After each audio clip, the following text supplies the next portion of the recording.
Welcome to another episode of We're Not Wizards. I'm your host, Richard, and this is a special work in progress edition, and it's going to be called Don't Be Underestimated in the Battle Between Heaven and Hell. Now, I know why, and you will know why. So joining me tonight from Underestimated Games is Gary and Aidan. Hello, gentlemen. Hello. Good evening. Good evening. How are you two this evening? You well? Yeah, very well, thank you. Good. You're comfy and cosy. I'm snuggled up on the couch, ready to go. That's good. You got a nice little rug and a cup of cocoa and everything like that. Oh, the open fire's roaring. That's fantastic. Now, we're here today to talk about Purgatory, which is your Kickstarter game, which is going to be launching in October. Is that correct? That's right, yes. Good stuff, good stuff. So, as always, before we jump into this, the reason that we do this is because there's quite simply not enough podcasts about board games. And there's quite simply not enough podcasts by, well, it's usually two people, but we've got three people on tonight, so we've broken the rule already. So, guys, obviously this is a new venture. It's an exciting venture for you. Do you want to tell us a little bit about how you got into the kind of the board gaming hobby? Gary, if you want to start off and tell us how you got into all things cardboard and miniatures and stuff like that. So basically, I can remember my first model. I can remember where I bought it as well. Back at high school, I'm 36 now, and I remember going into what was Debenhams at the time. They had a Games Workshop. Mm-hmm. And I bought a Longfang Space Wolf model, which is the old lead with like a massively oversized sort of gun on its shoulder. I still have the model somewhere, though I think it's looking a bit better. It has some better days anyway. It's worth a bit of money now. Do you keep it all nice and safe, or is it? Not with the layers of paint it's got on that bad boy. Does it look like a mummy? Yeah, a little bit. As opposed to any kind of space wolf. No, not anymore. But I mean, it sort of triggered something in me that I'd sort of at the time I was sort of going through school and stuff, and I found it quite interesting. And I sort of picked a few more bits and pieces up, basically, and eventually kind of collected my own sort of force. And I found it tough actually through school because I think with modern day it's more acceptable to play board games and do that kind of thing, whereas back then it wasn't so much. So I kind of dropped off it for a bit. And then I picked it back up again. I used to travel on the train quite often. I picked up the White Dwarf, and there was a Space Wolf supplement in there. And I just saw these new models and thought, wow, I like these. I'm gonna go back and have a little look. And at that time, actually, I had a lot going on, and just in terms of moving to a new house and everything else. So it served as a really nice hobby, really, to sort of get me back into doing something that was something I could do at home, and it was at the time kind of low cost, if you know what I mean. That's good. What about you, Aidan? How did you get involved in this fabulous expanding hobby? Well, to be honest with you, essentially, I remember, like when Gary says, I remember going into Debenhams and playing sort of the Space Hulk and all of that sort of the basic games. But over time, to be honest, I moved away from the tabletop gaming and more into computer gaming. Yeah. And that's one of the things that I sort of bring to the team. One of the things we wanted to do was sort of marry some of the things that they have in computer gaming and also traditional board gaming, and bring it so a tabletop game can be more openly accessed by different people. So have you, with you now being involved in Purgatory, have you started to dabble a bit more in kind of board games now yourself? Yeah, I have. I mean, I've looked at things like Malifaux, and a few other different. I mean, I go along to the games clubs and watch the guys sort of play. I haven't actually sort of gone in hard myself, but I can see like where the mechanics work and how interesting and how things sort of have changed. I really like the idea of the smaller sort of skirmish stuff, which is why we've gone for that kind of thing, rather than the sort of old school where you had these huge armies that look difficult to manage, if you know what I mean. Cool. What is quite funny, I'll just quickly say something, is that just by our own admission, we did go to the Monopoly Grand Tournament. Yes, we did, yeah. It was because I collect limited edition Monopolies. So and we'd played it since we were kids, and we had bragging rights. The three of us, Aidan's younger brother. You collect limited edition Monopolies. Yes, yeah, I've got about 30 or 40 sealed editions plus a number of open, even rarer editions. I mean, I'm lucky enough to hold one of the copies of Ghettoopoly, which I encourage yourself and all your listeners to have a little look at. The Wikipedia page on that is a very interesting read about a guy who essentially decided he was going to design his own game. He didn't have any of the clearance from Waddingtons, etc. And he sold many copies and then got heavily he got sued, crunched. did he? Heavily crunched, yes. But it's a gold mine, you can imagine. There aren't many complete copies around, and certainly none that are sealed. Do you have it sealed, and do you keep it somewhere special at all? That one specifically I don't have sealed, but a lot of mine are still sealed, yeah. See, you just have to wait a second, and then the real board gamer person just appears from nowhere. It was hyper competitive at this tournament. There were four of us that went to Norwich, and there was like a Monopoly bus, and Aidan's got some Monopoly trainers and a Monopoly coat, and we went along to this thing, and the results were interesting, and it was quite fun because it was speed Monopoly, so there was people crying foul and all questionable rules. Yeah. So quick Monopoly question for you then, okay? Mm. When all the fines are collected and they're put in the middle, yes, and people land on free parking, yes, are they allowed to take the money from the fines in the middle? It does depend on what set of rules you're playing. House rules. This is not what I was looking for. The house rules say yes, they take all the money. Right. Okay. And that is what I would prefer to play as a general rule. But so competition rules say no. So is this like kind of like when you play pool and you get the argument around the table? It's like, well, do you play 2 shots carry, mate? That's exactly it. Is that what it is? That's exactly what it is. Yeah. He says it's 2 shot carry. We don't play 2 shots carry, do you? Missed his first shot, didn't he? Yeah, house rule. Table. House rule. Yeah. Is there like a meta game? There must be, isn't there? I mean, there must be people that have an entire strategy to say they go like that. He's taken Old Kent Road. That's it. Game's over. Is it like chess? Do you know what? These boys done that. Yeah. Aidan told me about it. So then I told the other boys about it, and then before you know it, these lot are like distributing like these recommendations and what you should and shouldn't do about what colours to go for and everything else. And I think everyone deep down has got their sets that have sort of seen them right. You know, I quite like the pink set and the orange set. They always seem to do me well. And funny enough, I won with the pinks and the oranges.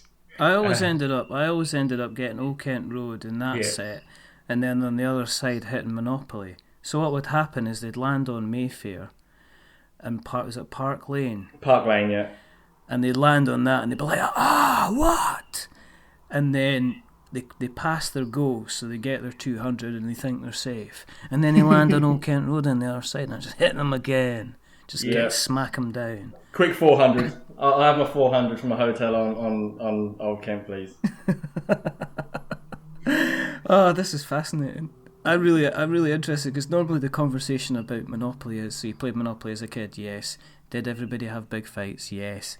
Did everybody cheat? Yes. Did you have fallings out with your sister? Yes. Did somebody rip up cards? Yes. Kind of thing. And this is a whole new area. This is people that's keeping Monopoly alive.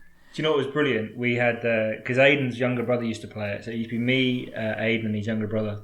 Yeah. And watching the dynamics between those two was like, I used to just rub my hands with glee because they just constantly wanted to outdo each other.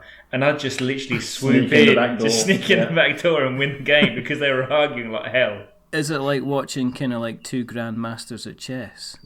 Kind of like, he's got a station. Yeah, he's got electric. He's got a utility company though. Oh no! Look, he's just won second prize in a beauty contest. I remember when we used to play that in my house, and my dad used to come up with the same joke, which was like, "Aye, first prize went to the pig, eh?" Every single time, even if you played 2 games in a Monopoly on the trot, it was the same joke all the way through. So, moving on. Okay, and the last question is car, hat, dog, or iron? Dog. None of the above. It's always the ship in the original version. The ship. The ship. You've just taken me into a whole new world that I want to find out more about. I'm going to seriously, we're going to put some links on to Monopoly, you know. I mean, we might even we might not do a Monopoly special, I can't promise. We want to know. This is potentially a whole other podcast. There'll be folk that will be tuning in and going, right, I was here to listen to Purgatory, and they've been going on about pass and go for the last 20 minutes now. What's going on with this? Well, I'm going to turn this off. I thought we were talking about board games. Obviously, with you getting involved in the design stuff, you know, the both of you, and you starting to kind of getting back into it, or, you know, in your case, kind of Gary, not kind of keeping it going. Are there games that you two are like playing at the moment, or is it all kind of concentrating on the Purgatory side of things? What kind of happened is I found my way back into Games Workshop stuff, and I joined a group it kind of still exists, called Platoon Britannica, and it was a group set up after there's an event called Golden Demon at the Warhammer stuff, and there was, I think, a lot of Spanish people and a lot of Italian people had done really well in the UK competitions, and a group of really good painters in the UK basically set up this group to find the best painters in the UK and to actually try and compete. So we done that, and actually I won a Golden Demon. Oh wow, okay. And with a duel I done, and there's a few of us now that are really fast friends that meet quite regularly to talk about the hobby, either via putty and paint or Cool Millie or Not. And there's a big community around it, and there's some good friends from it. So, you know, I carried on playing. You know, I won the first ever Kill Team event at Games Workshop. And I've won some Best Painted. I've won got some placings at grand tournaments and stuff like that. So I kind of stuck with Games Workshop for a long time, and then I think they. Did you ever work there? Did you ever consider getting like a part-time job or working there for a while? No. No, they had this thing where the second you walked in the door, they had to try and sell you something. Mm.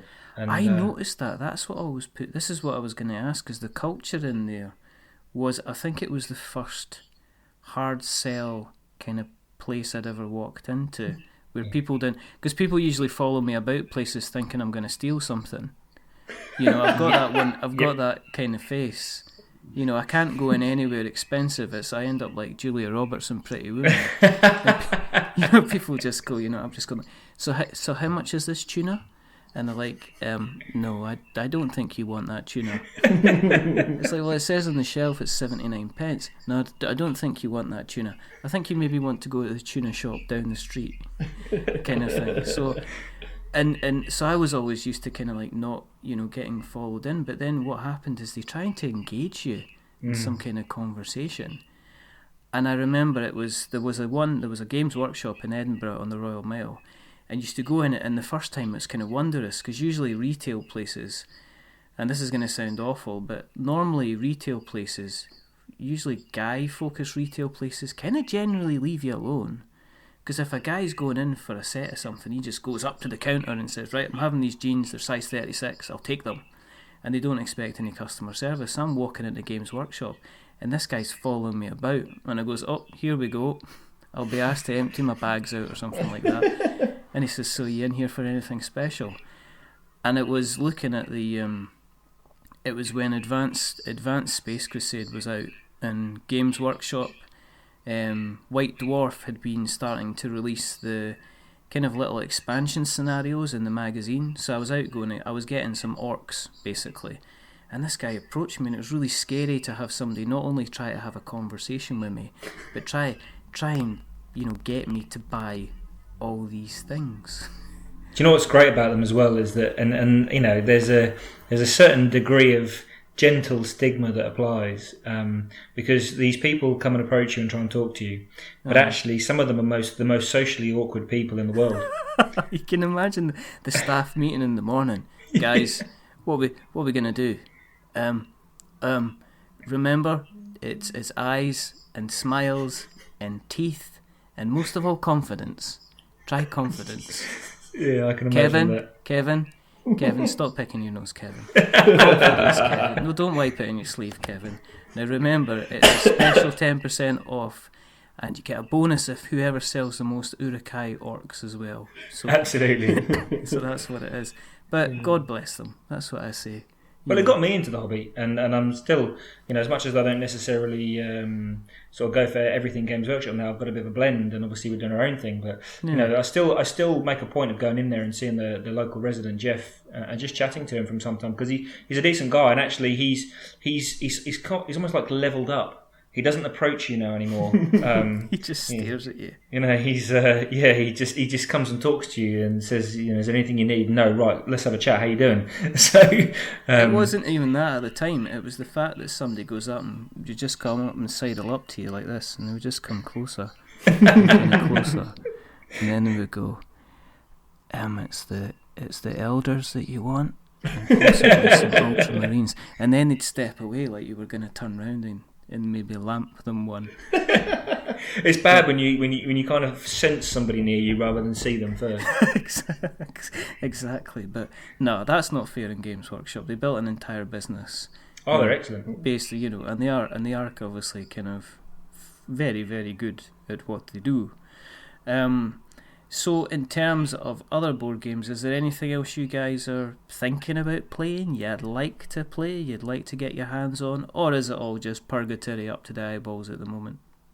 There's a bit of a mix, to be honest. We have I set a games club up with a friend called Legion, and there's all sorts of games that play there. So you can see Bushido, Malifaux, you'll see Hordes, sort of Warmer Hordes. You see traditional Games Workshop games. You see some of the new Arkham games from the Night Models Batman stuff. Oh, yeah. There's all sorts that goes on. And then, like for example, there was Arkham Horror at the weekend, which is a board game the guys were playing. You see Zombicide sometimes as well. So there's a wide range of games that get played at the club, and you kind of get to see and sort of feel lots of other different bits and pieces, and there's such a broad depth. Yeah, absolutely. There's a real depth of games. And Aidan, have you been tempted to kind of jump on yourself and maybe get a bit involved in the hobby since you've been working on it, or are you still give me my Overwatch and I'm happy? To be honest, like I said, I think because my opinion's been changed from these huge sort of uncontrollable games to these much more intricate sort of small, maybe 8, 10, 12 models on a side kind of battles. I've been spending a lot of time at the game club, and I am seeing things and going, oh, that looks interesting. Oh, that looks interesting. But because we're spending so much time, obviously, like playing Purgatory and just making sure all the rules work perfectly and all the game testing and all that kind of stuff, and with all the other stuff I've got on, work and family life and stuff, I haven't got time for something else yet. But I am tempted by a lot of the You're tempted to have a little rest and then say, okay, let's see what this Mysterium kind of thing is all about, and let's jump into Seven Wonders and get some Catan going and things like that. Once we've rested, of course. But this is the thing, because of you are doing a Kickstarter, and the Kickstarter is probably taking up a lot of your time. So this is this is the question that I've got written down, which I obviously don't have written down because, as you know, I started taking notes 2 minutes before we press record. What? And that's the worst way a person could say whatever. What kind of made you go from, say, playing the games to thinking, actually, we could put something ourselves together? When was that moment when you were, you had that moment to say, oh, for goodness sake, Gary, I don't know about you, but if I don't make some kind of skirmishy type miniature game, I'm going to hurt somebody. When did you get involved in that? What happened is I'd been working with some friends on something quite similar, and then I sort of stepped away from it. And I kind of thought to myself, when the worst thing you can do is say to me, you can't do that, because I'll try my damnedest to prove you bloody wrong. Yeah. And I kind of was on the way home, and I remember thinking to myself, do you know what? There's not many nice angel models about. I'd really like to do like a nice conversion. And then I got to thinking, well, why don't I make my own? Right. And then my brain just launched into overdrive, and I didn't have the capacity to kind of capture it all, but I got some of it out the other end. And I literally just thought, do you know what? I'm going to go and explore this a little bit. And the more I sort of delved into it, and the more I thought, actually, why don't I just create my own model, not just a set of wings? And I started writing ideas down, and then I went on to DeviantArt, a place where artists post their work, and I just put a little advert out and said, look, anyone up for making this? And the response we got was just overwhelming. Everyone wanted to have a little go on this. So obviously it's paid work, so but artists don't get paid work. You see, the amount of people they get offered to do work for exposure, in inverted commas, kind of thing. Oh, if you do this, you'll get exposure, and you'll kind of see it. You kind of see it all the time. So you advertised for some artists, and you got a million kind of eager volunteers. How did you decide from there who you were going to use? Do you know what? It was we got some really good feedback actually. At this point, Aidan wasn't on board. I kind of just I was just doing it by myself, just sort of pottering around, and I got really lucky when I put my advert out. I was really quite vague, and I asked people to PM me, and the real positive feedback we got is a sort of we think we've got a good sort of ethos about us, or a good ethic, and I replied to every single person and told them why I liked them or why I didn't like them. And we got really lucky. There's a lady called Lorenzo who works with us. She's from Canada, and she worked on the Kingdom Death project. Oh, right, okay. And she was really keen to work with us. And we found another guy called Devereaux. And we just I just got some stuff done. And our first character was Siren. And I just happened to be Aidan just said to me, because we've been best friends since I was 15, and I just said to him, he said, "What are you always up to? What are you always scribbling stuff down? What are you doing? Exactly. What's going on over there? What's with that notepad? Yeah, exactly. What are you doing with that putty? Put down that paintbrush." Exactly like that. And so I said, "Well, look, I can tell you if you want, and we can take it from there." And I told him, and he was interested straight away. And he just said, "I'm up for this. Can I be a part of it?" And I said, "Yeah, sure, cool." And from that point onwards, we talked about bits and pieces. We have a unique sense of humour, something that has permeated into Purgatory. So, like our first faction, for example, is there's some very loose references to Eddie Murphy's stand-up in there. Which one, the Red Raw one then, or something? Delirious. Oh right, okay. So and we done this, and it's just developed from there. First of all, it was going to be a range of models, and then we said, actually, we can make a game. We can do this. We've got the experience. We've got the and it's just we've just developed it from that point on, and it's become a project. I mean, I do that day to day as a day job. I'm a project manager of certain type. So we kind of then said, okay, so where do we want this to go? What's the end game? And then we embarked on what is now Purgatory, which is getting quite substantive. Well, I think every kind of board gamer that's into the hobby, they have that one board game inside them that they would want to make, and it's just a question of whether or not you decide to kind of take it further. So, how long ago was it you got started then? Has this been a couple of years, a couple of months? Tuesday?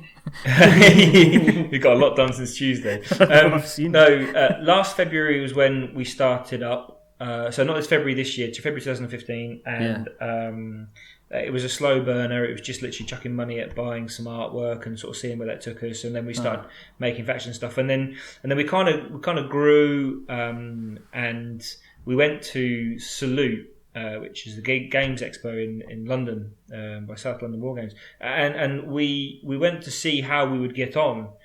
It was kind of like a benchmark for us, or like a gateway to say, do we have any popularity? Are we doing something right here? Are we hitting the mark? And because getting exposure is actually probably the hardest thing. Yeah. And actually, we found that we were. With the feedback we got was phenomenal. We couldn't believe it.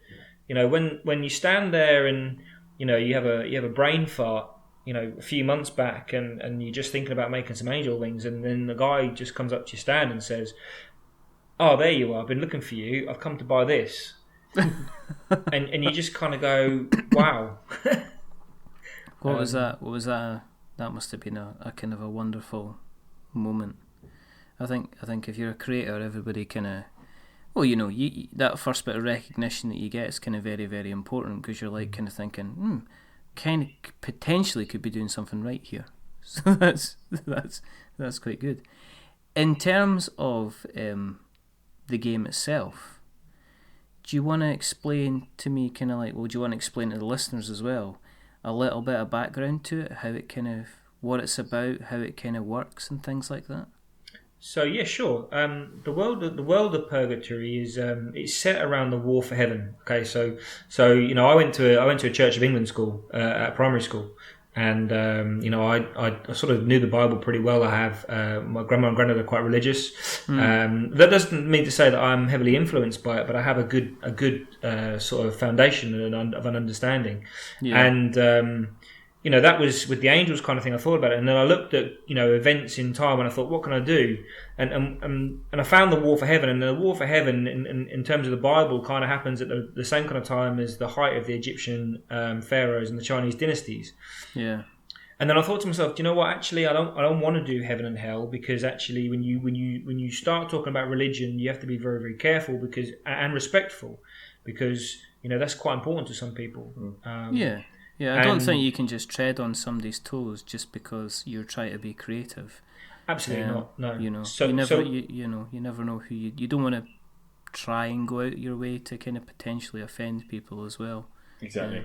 Yeah. And that's the kind of thing we took from it. So instead we said, well, okay, well, if there's a war for heaven, what happened in heaven? And we started exploring. So the background for the war for heaven is basically the gods are basically just bicker. They bicker amongst themselves. They're always trying to fight as to who's the best. And because they're all gods, no one can actually physically prove who's the best, because they're technically all equal. Yeah. So one night after a few drinks, they kind of got together and said, look, tell you what. The best way to do it is not to judge it upon ourselves, but judge it upon others. So let's judge it upon our creations. Yeah. So they all gave themselves a canvas and said, now we're going to create life. I'm going to create worlds, and sort of we've created this event where they can prove basically who's the greatest. So they set about their great works, and then gods being a bit sort of the way they weren't really interested. So they kind of made angels, and they made a heaven as a guardian. So basically each canvas is a realm. Yeah.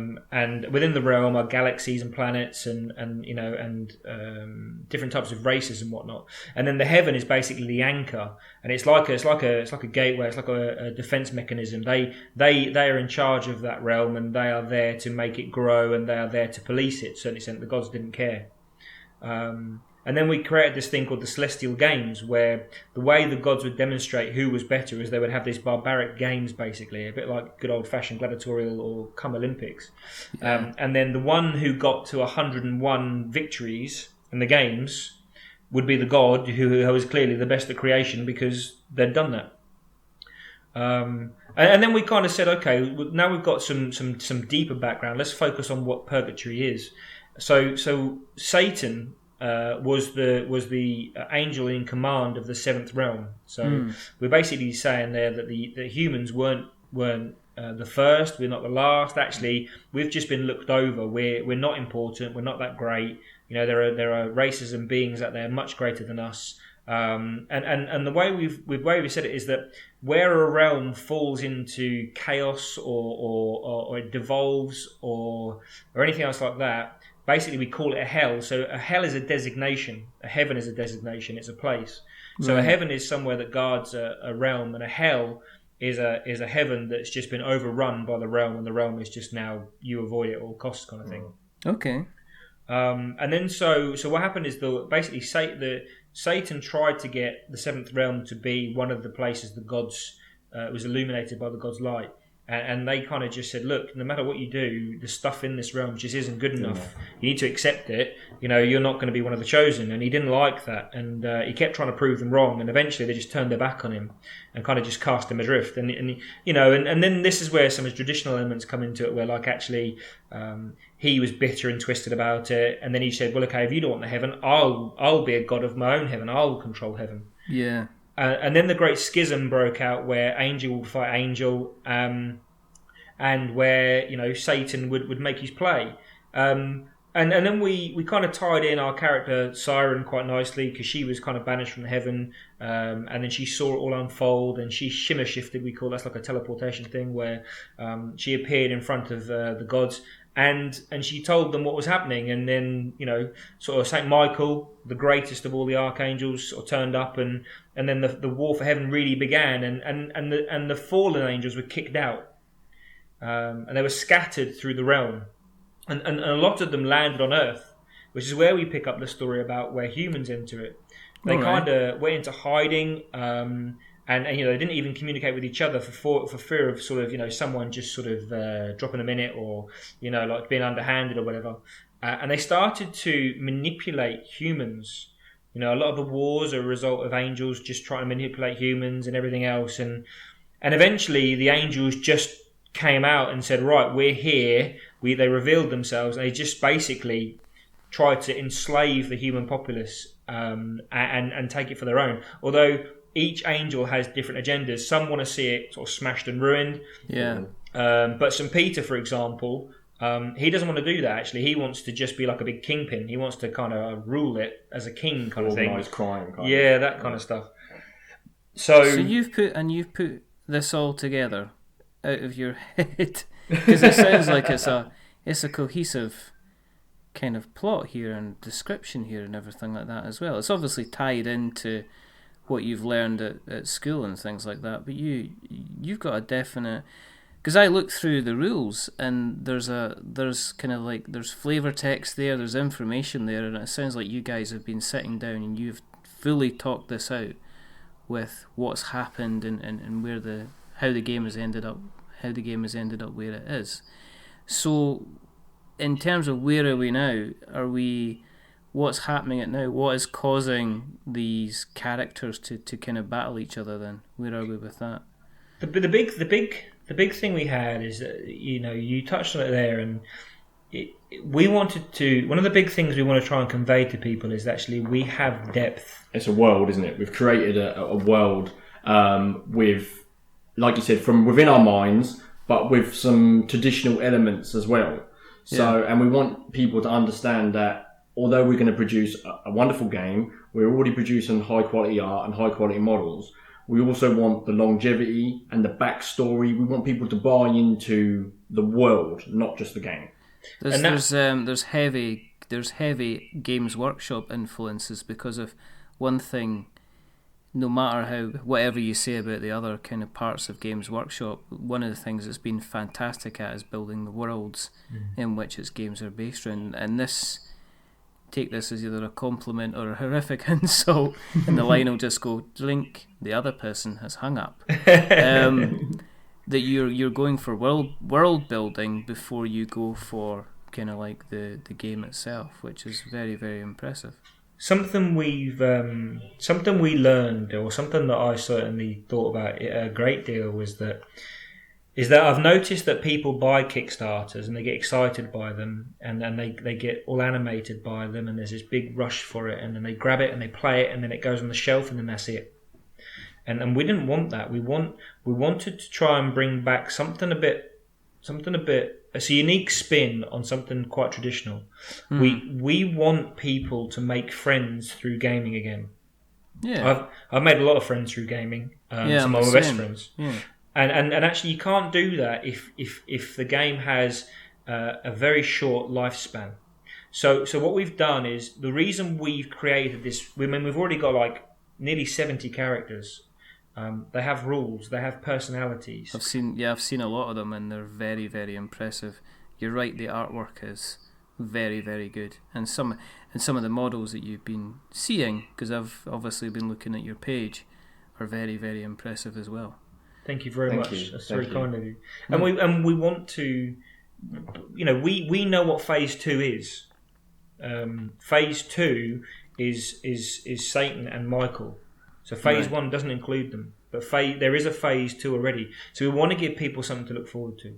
But in terms of the character in the game itself, again, we wanted to give people a world where they could immerse themselves in a game and they could relate to people. But we have a couple of USPs that we believe really add something quite unique to our game. In terms of how you play it, how you buy the game, and how you interact. So I can tell you about those later if you want. Yeah, sure. I mean, the basic mechanics of the game, what would you describe it as? I mean, this is what people will be, I guess, first of all, looking at buying decisions. If you were kind of summing up what Purgatory is about, what would you say it is? It's instantly recognisable, but uniquely different. Okay. I think a lot of Kickstarting companies, or a lot of just games companies, I don't want to sort of tarnish Kickstarters, is they say, we must be different. We have to do something that nobody has done before. Yeah. And I think they apply that principle to the whole thing rather than aspects of it. Okay. So whereas like, so I can give you some examples in like, so we have a traditional D6 system. It works, people know it, and they can familiarise themselves with it very, very quickly, which means they can play a game quickly. We don't want Purgatory to be a chore, we want Purgatory to be fun. So it's a case of how many... I mean, the base mechanics are you pick a couple of characters aside and then you fight off, or... That's one of our USPs. One of the things that this is a personal thing, and I've talked to a lot of people about this, is I used to go into a shop, it doesn't matter which, a model store, and I used to pick up a box and go, wow, I really like that guy in the middle, but I don't want to pay 50 quid for the other 4. Yeah. So what we've done is we've created these factions, these cohorts where there's a host, and then what we've said is actually anybody can go with anybody. Oh right, okay. Well, so there's a benefit. Yeah. There's a benefit for you having like the Angel of the Soul Train and the cohort Soul Train, because you get in-game benefits. But actually, if you don't want those, and actually you just like 6 cool characters that they really appeal to you, you can go and buy those 6 characters individually, which means you haven't got to spend a lot of money in one go. And then there's like a mercenary points cost that allows you to just find your own synergies. Mix and match effectively. What you mean by Soul Train is you've got different factions of characters. They all belong to, like, it seems like different factions. So I believe Soul Train's one of them, and they've got different characters that are involved in that. And what you're saying is you can take characters from that faction and you can mix and match them with other characters, as long as you might have to pay, or it might cost you additional points in order to group certain people together. Is that Exactly right. Okay. So how many? If I'm facing off, I'm playing Colin, okay, and I wouldn't play Colin because he would absolutely destroy me. I've heard of his attempts at playing Frostgrave, and he doesn't just decimate the other player. He effectively steals their lunch money and leaves them crying in the corner. So say I am decided I'm probably drunk or being very silly. Decide, Colin, come on, let's go for it. How many characters would I get on my team? It rather much depends. Typically, you'd get 7. So the way that it has to work, you have a prerequisite of a host. You have to have an apostle and a prophet, and then after that, you can pick and choose. However, just a little sneaky, sort of light word in there that might be coming is that the Apocalypse faction, for example, the 4 horsemen, you can only have 3 at a time because they're that powerful. Well, that's pretty cool. Well, that would be cool. And then you just basically face off. Yeah. And then it's whoever wipes the other person out. Well, there's a number of scenarios. It's not as basic as that. We have 7 basic scenarios, and then a number of what we call public holiday scenarios. Oh, right, okay. Which range... Christmas and Easter. You've got it. So essentially... Halloween? All Hallows Eve, I think is that one of ours? One of the things we do is this is an underpinning mechanism within our organisation. We take something and we look at it, and then we tip it upside down and we change it. Oh, so, for example, Peter's a good example of that. St. Peter, the host angel. St. Peter, when you picture him, he's the little bald guy that sits outside the gates of heaven and says, "You shall not pass," in a Gandalf-esque way. I'm not doing more Gandalf impersonations. We did Gandalf impersonations two shows ago, and it almost destroyed the podcast. So there's no more Gandalf. I'll stop recording right now, boys. Okay, we won't. Either of you even say "you shall not." Go on then. No more of "he who shall not be named." You can say it if you want. But so we looked at him and went, okay, so what other scenarios in life would you find somebody that doesn't let you in? And we said, well, let's make St. Peter a nightclub bouncer. There you go. So you found it straight away, and the same thing applies with some of our scenarios. Like we have a scenario where instead of dying, nobody's allowed to die. What happens is when a model or a character dies, you roll 3d6 and the scatter dice, you reposition that model there, and you go again. And the person that kills the most amount of models at the end of the game wins. So you've literally, the whole game long, you've got your full complement of models. So you just have what would you probably consider to be, on the PS2 Destruction Derby, where you're just driving around in the car and smashing everyone up. So it is like Overwatch then. yeah, absolutely. Yeah. You just you roll a spawn point, you spawn back in, and you're always kind of in the game. Yeah. Which is good, because I have seen tears before bedtime when people have been wiped out when they're 3/4 of the way into their game and there's no way that they can win back. And all they're doing is they're then spending the next 45 minutes in a damage limitation exercise. Yeah. And all they're doing is they're just getting... If they get lucky with the dice, they're fine. If they don't get lucky with the dice, they're just, their defeat is just... It's going to be absolutely horrible. So your attempt is to say, right, guys, if you're going to play Purgatory for 3 hours, you're going to play Purgatory for 3 hours. And there's not... And you have your starting point, you have your finishing point, and then at the end of that, you tot up your points, and the winner gets a microwave. No? Absolutely. Or you heard that here, guys. That's on record now. Gary and Aidan will send you a microwave. We've added one more part to it to the game that spices it up a little bit. We realised that there's a popularity for card games as well. So one of the things we introduced into our game was things called Gift of the Gods cards. All right, okay. And what you do is it's the ultimate. Well, I say it's the ultimate. That's probably being a bit big-headed, but we believe it's a really good mechanism for balancing a game. It's an equaliser. Yeah, so they're good fun. That just makes me think of Edward Woodward or Denzel Washington. He was good in that. He was good. Depending which Very one. good film. Yeah. But it does ruin that joke about what happens if you take all the D's from Edward Woodward's name.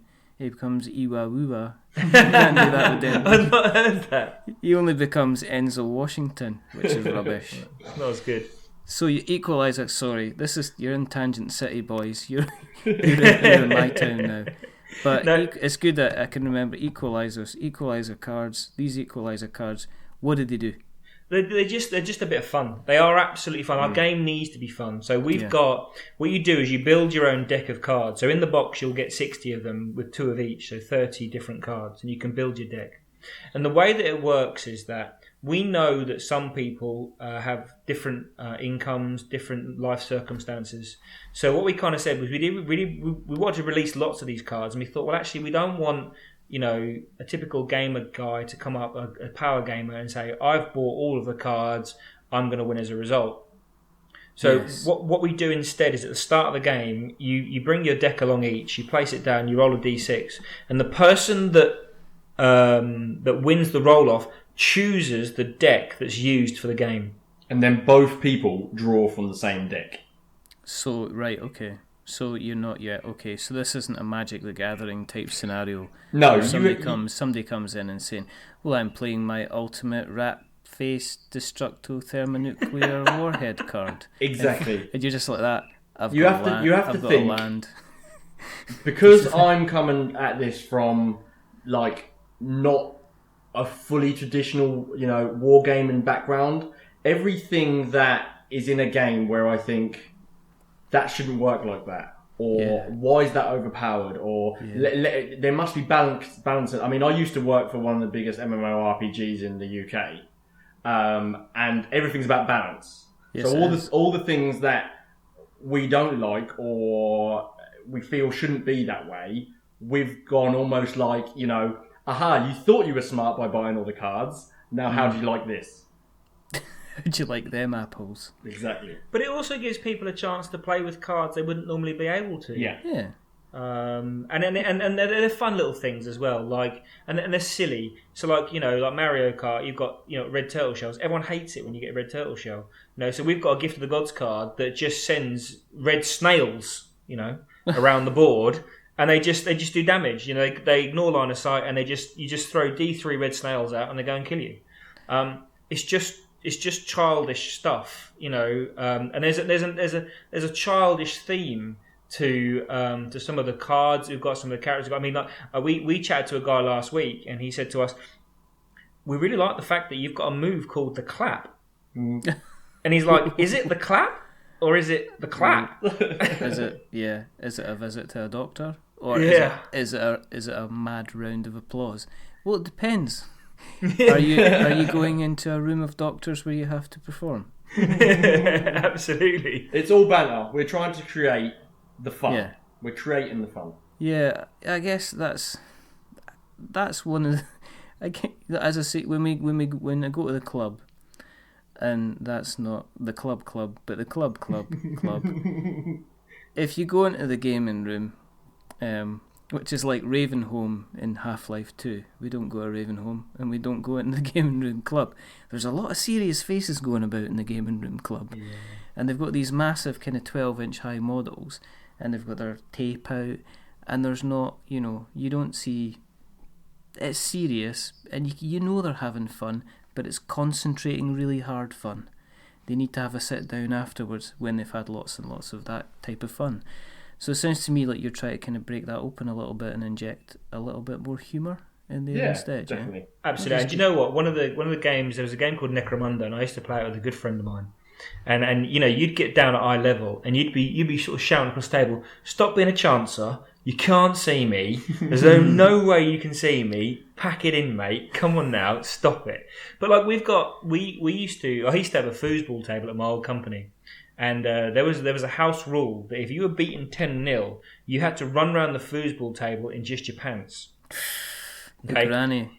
The famous granny. Oh, you know it, good lad. Yeah, we had the whitewash box at my old work for the football table, which was a genuine Daz box with white paper written around it. And if you got whitewashed, which is obviously a 10-0, you had your names and the date to put on it, and the whitewash box sits on your desk for all to see your insult. That's absolutely fantastic. We had that, and the problem when our foosball table was the end office in an open plan office. And there were 2 examples of it occurring. So we've said, because one of the things we want to do is we want to help with the longevity, to help with people get this game going, to help with people try and play it and meet new people. Part of our Kickstarter is going to give people, if we stretch, to a certain level, we're going to give people tickets, and we're going to set up a UK tournament for people to come along and play. And one of the prizes will be that if in one of the scenarios somebody gets all of the points and you get none, you will get a set of Purgatory Y-fronts. That sounds fantastic. But it's that banter, it's that little tiny bit of fun, it's that thing that sticks in the back of your mind, that thing that you remember, and you laugh with your friends about for 5, 10, however many years later. That's what we want to try and capture. That sounds good. This sounds like it could be an expensive endeavour. I mean, obviously we spoke about the Kickstarter is going to be coming out. I'm not sure at the moment when this particular episode is coming out, so we're not going to put a timestamp on it. But if people are listening and they say, this sounds really, really good, it sounds a bit different from what I normally play, what's the pricing going to be like? So one of the hardest things to do is to try and give as much value as possible. We are 2 guys, and we're investing in this ourselves, and we're giving it some serious attention. But we're not one of these big companies that sort of uses Kickstarter as a sort of a pre-ordering system. You've listened to some of our other shows. There you go. There's the clue. But we don't want to do that. But instead we've tried our hardest to find value wherever possible. There's a mechanism that people seem to be applying in the industry, or people that are interested in Kickstarters and backing projects, where if you take the quantity of the box, or the quantity of the models, and you divide it by the number of models for the value, and if it's under a certain number, it's considered to be good.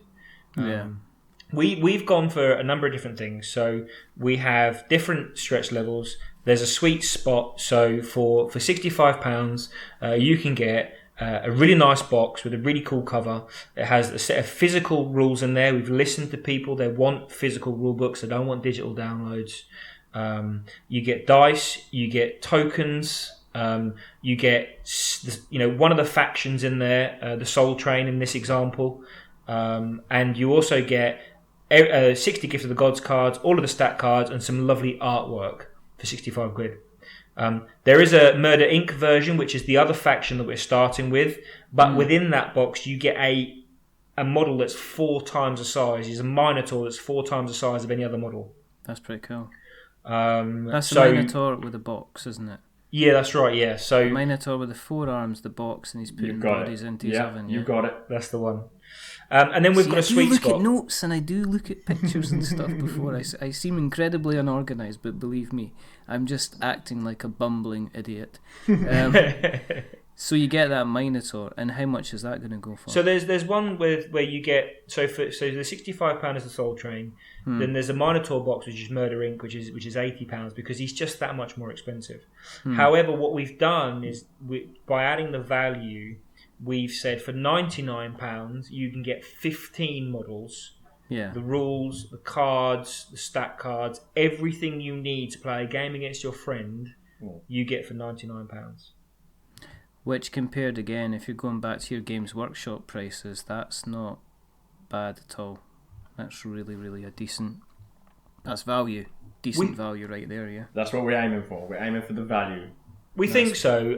We can't produce in plastic because the cost is astronomical by comparison. But we produce high quality models, and for a small company, we think that offers value. And then the thing that we've tried to do in the stretch goals is we've said, okay, what can we give you back? We are we have some firm grounding to us. So for example, our first model, Death, the lady with the scissors.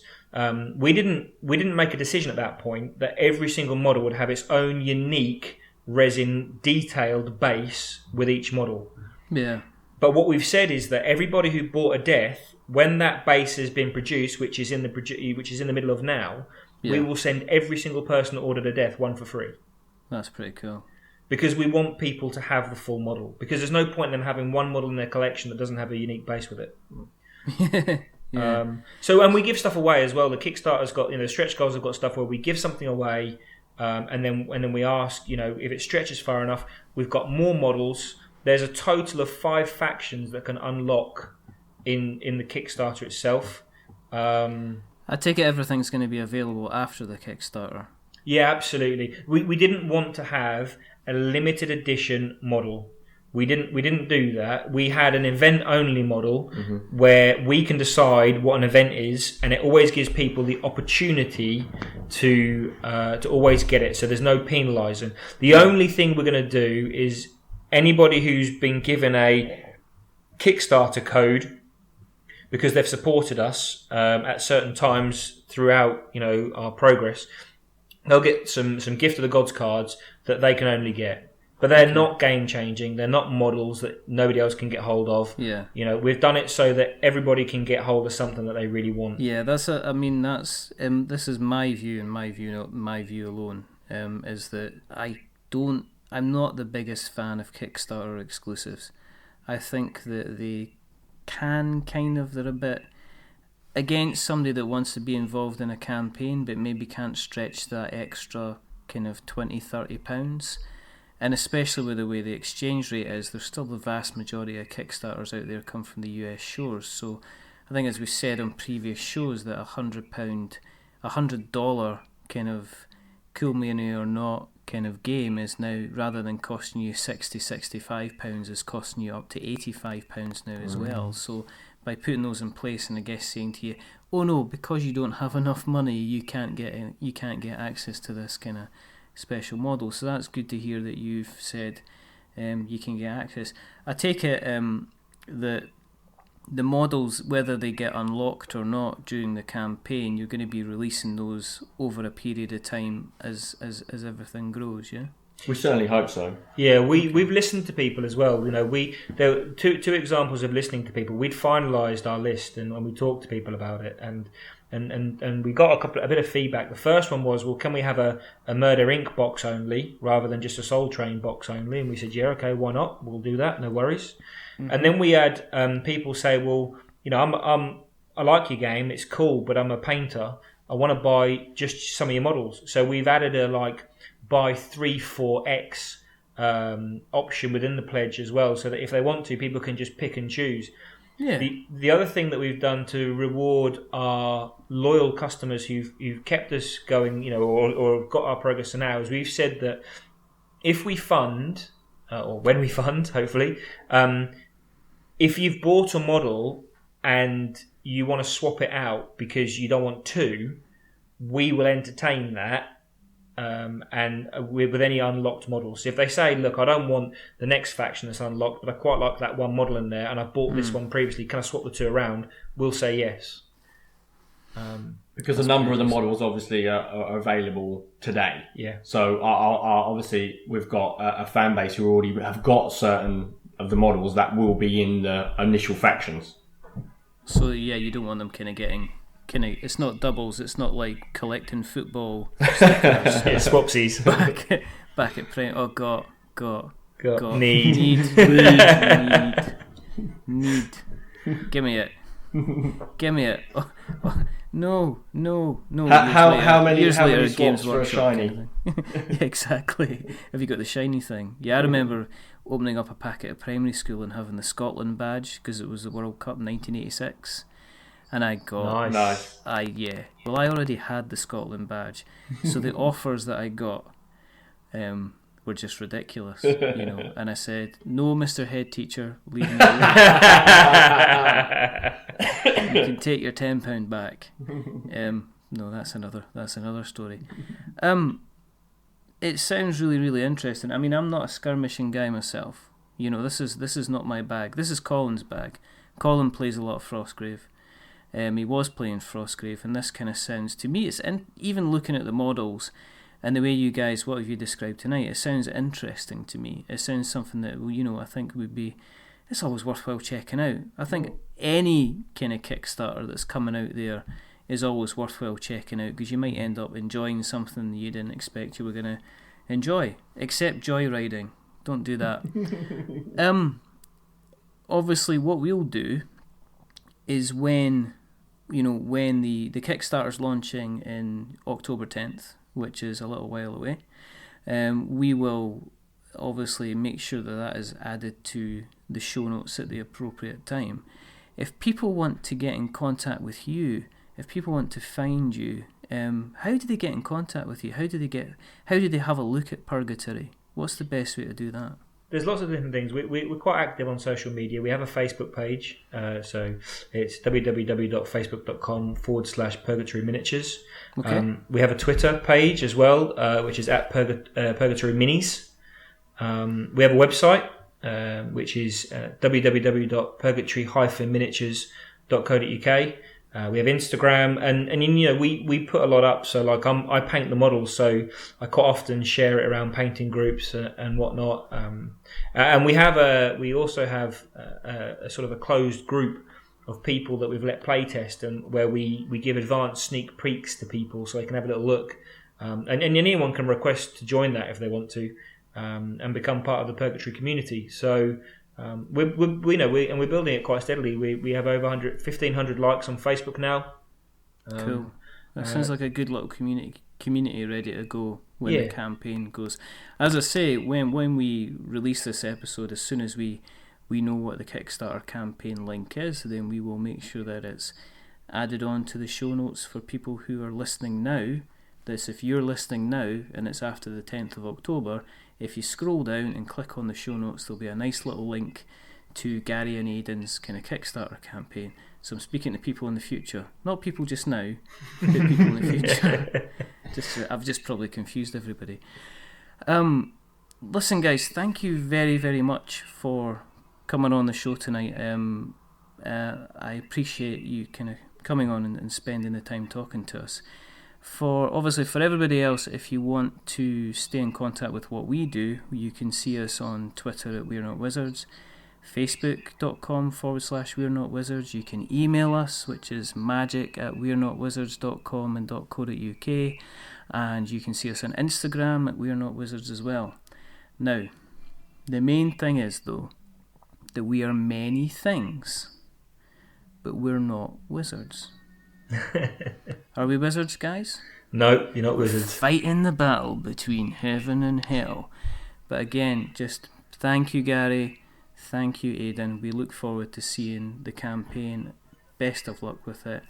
And we'll be certainly keeping an eye on this.